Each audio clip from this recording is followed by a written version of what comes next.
Hello everyone, Samantha గారి పెళ్లి గురించి ఒక వార్త అయితే ఇప్పుడు సోషల్ మీడియాలో చక్కర్లు కొడుతుంది. సో ఇందులో వాస్తవాలు ఉన్నాయంటారా? విశ్లేషణ తీసుకునే ప్రయత్నం చేద్దాం. ఇందులో వాస్తవాలు ఉన్నాయో లేదో. ప్రస్తుతం మనతో జర్నలిస్ట్ దుర్గా వడ్లమణి ఉన్నారు. వెల్కమ్ చెప్దాం. Hello madam. హలో మా. ఎస్ మేడం, ఈ వార్తలు ఏమన్నా నిజాలు ఉన్నాయంటారా? నాకు తెలియదండి. మనకు వచ్చిన వార్త ఏంటంటే ఈషా సెంటర్లో ఆవిడ పెళ్లి చేసుకోబోతారు రాజు నిడుమోరు అని వచ్చింది. అయితే దాని మీద రాజు నిడుమోరు మొదటి భార్య ఒక పోస్ట్ పెట్టారు కదా.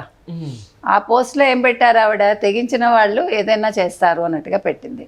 సాధారణంగా మనకు సామెత ఉంది, తెగించిన వాడికి తెడ్డలింగం అని.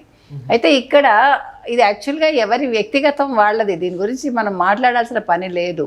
కానీ ఎందుకు మాట్లాడాలంటే సమంత అనే వ్యక్తి ఒక హీరోయిన్గా ఆవిడ ప్రజలకు ఇష్టమైన వ్యక్తి. తర్వాత ఇటీవల కాలంలో ఆవిడ ఒక నిర్మాతగా కూడా మారారు. అంతకుముందు రాజు నిడుమోరు దర్శకత్వంలో ఆవిడ కొన్ని సీరియల్స్ కూడా చేయటం జరిగింది. సో ఆవిడ గురించి మాటలు వస్తాయి. ఎందుకంటే అతను కూడా బీయింగ్ ఏ డైరెక్టర్, అతను పూర్తిగా ఇంకా విడాకులు ఇవ్వకుండా సమంతను చేసుకుంటారా అనేది కూడా చక్కర్లు కొడుతోంది. కాబట్టి ఇవాళ మీరు అన్నట్టుగా ఈషా సెంటర్లో వాళ్ళు పెళ్లి చేసుకుంటారా అనే ఒక వార్త బాగా వైరల్ అవుతోంది. దీని మీద రకరకాల కమెంట్స్ అయితే వస్తున్నాయి. ఎస్ మేడం, వాటిలో మరి ముఖ్యంగా నాగ చైతన్య గారిని వదిలేసి మరి అక్కడికి వెళ్ళడానికి అంత ఏముంది అని అది తప్పండి. ఇప్పుడు నేను ఒకటి చెప్తా, ఇప్పుడు ఆవిడ అంతకుముందు ఎవరిని చేసుకున్నారు, ఇప్పుడు నాగ చైతన్య కూడా వదిలేసి ఇంకొక పెళ్లి చేసుకున్నారు కదా. మగవాళ్ళకో రూలు, ఆడవాళ్ళకో రూలు ఉండదు. First thing. సెకండ్ థింగ్, మన నిన్నటి గురించి మనకెందుకు.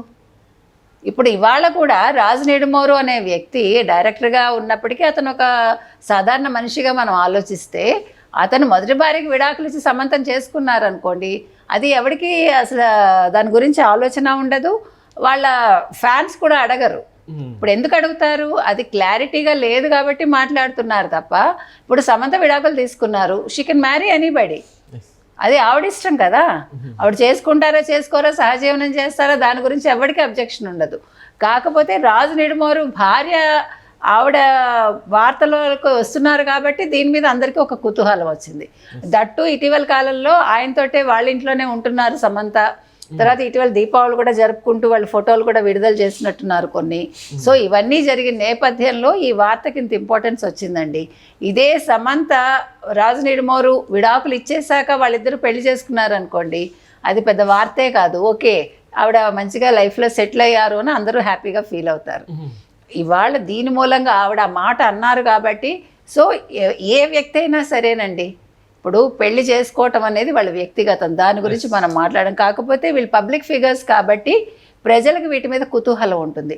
రెండోది, వాళ్ళు సవ్యంగా చేసుకున్నారనుకోండి, ఎవడు దాని గురించి మాట్లాడు. ఇక్కడ ఇంకొక అమ్మాయి ఇన్వాల్వ్ అయ్యి ఆవిడ బాధపడుతోంది కాబట్టి దీని మీద ఇంత కాంట్రవర్సీ వస్తుంది. ఇప్పుడు పెళ్ళిళ్ళు చేసుకుని ఆల్రెడీ పెళ్ళైన వాడిని చేసుకుని బాధపడిన వాళ్ళు సినిమా ఇండస్ట్రీలో బోల్డ్ మంది ఉన్నారు.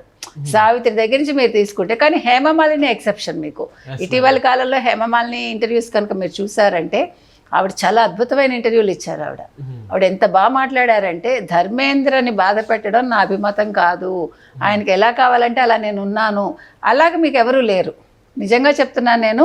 చాలామంది ఆల్రెడీ పెళ్ళైన వాళ్ళని చేసుకుని వీళ్ళు, అంటే నేను ఒకటి చెప్తానండి, మీకు ఆల్రెడీ పెళ్ళయిందని తెలిసాక యూ కెనాట్ ఎక్స్పెక్ట్ దట్ నాకు ఫుల్గా అతను నాకు కావాలి అనుకుంటే అది కుదరదు కదా. ఫస్ట్ భార్యకి విడాకులు ఇవ్వకుండా మిమ్మల్ని చేసుకున్నప్పుడు వాళ్ళకి ఆ స్పేస్ ఉంటుంది, వాళ్ళకి అక్కడ వస్తాయి సమస్యలన్నీ. ఇప్పుడు విడిపోయాక చేసుకున్నారు అనుకోండి, ఎవరికి ఇబ్బంది ఉండదు. ఇవాళ రాజు నిడుమోరు విషయంలో క్లారిటీ లేదు కాబట్టి ఇంత గందరగోళం జరుగుతోంది. ఇంకొకటి, అసలు ఈషా సెంటర్లో ఇలాంటి పెళ్ళిళ్ళు చేస్తారా? ఇంకొక విషయం ఏంటంటే, ఇప్పుడు అసలు యాక్చువల్గా తెలుగు సంప్రదాయం ప్రకారం చూసుకుంటే మనకి మూఢాలు స్టార్ట్ అయిపోయాయి ఆల్రెడీ. ఇప్పుడు ముహూర్తాలు లేవు కాబట్టి అసలు ఇప్పుడు ఈ వార్తలో ఎంత నిజం అనేది కూడా ఆలోచించాలి మనం. సో ఏది ఏమైనా సమంత మంచిగా సెటిల్ అవ్వాలని అందరూ కోరుకుంటున్నారండి, అందులో ఏమీ డౌట్ లేదు. కాకపోతే అది అన్ని రకాలుగా కూడా అందరికీ ఆమోదయోగ్యంగా ఉండాలని మాత్రం ప్రతి వాళ్ళు భావిస్తున్నారు. ఎస్ మేడం, దీంతో ఇప్పుడు సమంత గారు మళ్ళీ అంటే టాలీవుడ్లో కావచ్చు, సో మూవీస్ ఇవన్నీ ఇంట్రెస్ట్ చూపిస్తారు అనుకోవచ్చా మనం? చూపిస్తున్నారుగా, ఆవిడ హెల్త్ సెట్ అయినట్టుంది. So she's working. ఆవిడ మంచిగా సినిమాలు, శుభమా ఏదో సినిమా తీస్తున్నారో ఏదో వేరే కూడా చేస్తారు. ఆవిడ కూడా మళ్ళీ యాక్ట్ చేస్తారమ్మా, ఏముంది అందులో. ఇప్పుడు she can continue her career కదా. Yes madam. ఇప్పుడు హెల్త్ ఇష్యూస్ వచ్చాయి కాబట్టి ఆవిడ కొంచెం గ్యాప్ తీసుకుని ఉండొచ్చు. ఇప్పుడు హెల్త్ ఇష్యూస్ సెట్ అయ్యాక ఆవిడ కెరీర్ పరంగా ఆవిడ ముందుకెళ్తారు. ఏమండి మనం పాత విషయాలు ఎవరి గురించి మనకు అనవసరం అండి.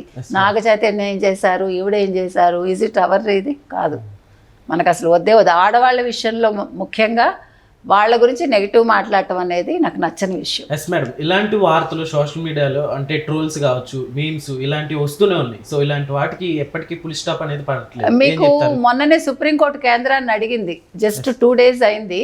మీరు ఏంటి అసలు ఈ అబ్యూజులు కావచ్చు లేకపోతే ఇట్లాంటి కంటెంట్లు కావచ్చు వీటి మీద మీరు ఏం చర్యలు తీసుకుంటారని. సో ఒక కదలిక అయితే వచ్చింది. మరి కేంద్రం ఏం రిప్లై ఇస్తుంది, ఏ రకంగా దీన్ని నియంత్రిస్తారు అనేది మనం వెయిట్ చేసి చూడాలి. Okay madam, thank you. Thank you.